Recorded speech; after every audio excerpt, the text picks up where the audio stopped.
I'll throw one out there. Jeff DiStasio, thanks for joining us, Dane. I appreciate it. When have you seen really high performers, top of their game, start to or actually burn out, and what strategies have you seen them use to mitigate it or recover from it? Yeah, I had a gentleman that I worked with. I still work with him.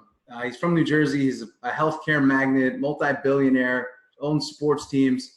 And when I first saw him, he looked like Dr. Emmett Brown from Back to the Future. Hair all over the place, just totally fried out. And now it's a big joke with him, but ultimately for him, a really high performer in the world of business.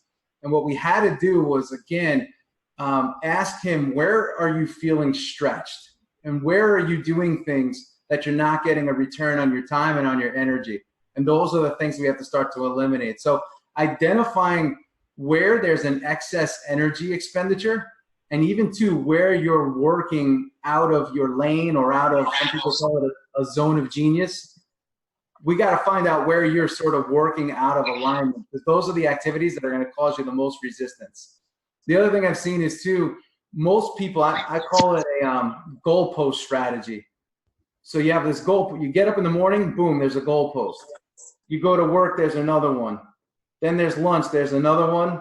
Then there's the end of your workday, there's another one, and then there's going to sleep. What are you doing in between those posts? For some people, they get up and they just start working all day long. And then they go to bed and they do it again. So there's no chance for them to recharge themselves.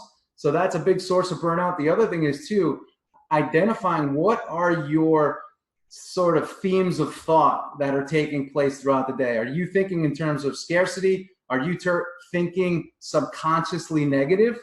Because that's exhausting. And you may say, hey, I'm taking care of myself. I'm doing all the things I'm supposed to be doing, but I still feel shot. I still feel burnt out.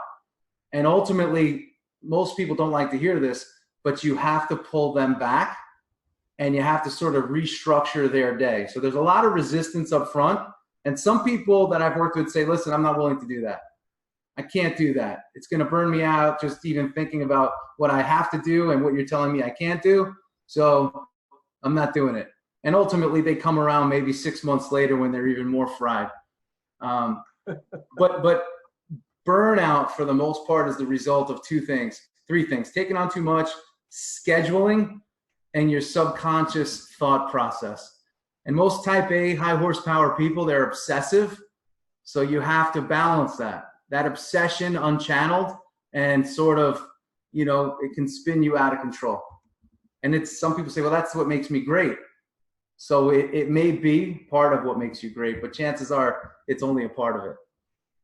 Great question, Jeff. Who's next?